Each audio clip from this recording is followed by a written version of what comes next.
Nolan approached their table and asked for permission to sit down if it wasn't a bother. Tyler Brooks, the bartender, is being harassed by some rude drunk. He asked for my permission to teach him a lesson. Let's see what he does. Bartender Tyler Brooks stood behind the bar, trying his best to do his job.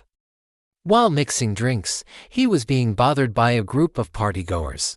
"Look at him, guys, it's our favorite bartender," George shouted, raising his half-empty glass and making some mocking gestures. George's other friends burst out laughing. "More likable than our favorite punching bag," one of them chimed in, sparking another wave of noisy laughter. "Guys, you need to calm down," Tyler said with a forced smile. "There are other patrons besides you who are trying to enjoy their night." "Oh, come on now," George yelled, leaning over the bar with exaggerated humility. "What's wrong? Can't you take a joke? Can't you have a little fun? Or are you getting at us?" He laughed, taking another sip of his cocktail. The bouncer stepped forward, ready to intervene. Tyler raised a hand to stop him.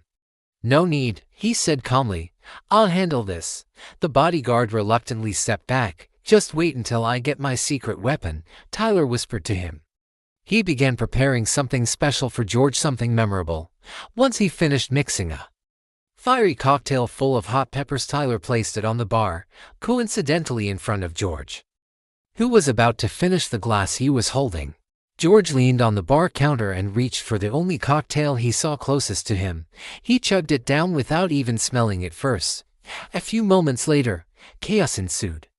George's face turned red, and he started to choke. He began to cough as tears streamed uncontrollably from his eyes. The laughter around him didn't stop for long. "Is that chili? What did you put in that?" one of his friends shouted. "It was a cocktail prepared for our Mexican chef. He drinks stuff like that." "I don't know how your buddy grabbed a glass that wasn't his." George unbuttoned his collar and asked for a fan. "Go get some fresh air," one of his friends told him between fits of laughter. The customers who had witnessed the scene applauded and cheered with all their hearts for their hero bartender. "That was brilliant," a woman exclaimed. "It's part of my charm," Tyler replied modestly. Winking at Cassandra, the customers were already talking about how this night would go down in the club's history thanks to their illustrious bartender, Tyler Brooks. The scene was reported in the next day's newspapers, a new advertisement for the club. Adriana also laughed heartily.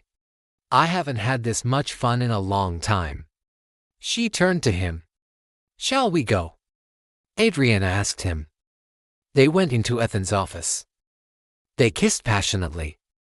"I'll reciprocate based on your involvement. I know how to kiss artistically, or out of politeness, or, why not, out of love." Adriana leaned against the table, unable to do anything but stand there. Ethan caressed her hair. "You're a rare woman. Did you think we were alone here?" Adriana asked, pointing her index finger toward the window. Ethan looked up at the colorful butterfly that seemed to be sleeping on the curtain. "Maybe we're never truly alone," he replied. "Does this presence symbolize something?" Adriana asked. "I think life will answer us eventually."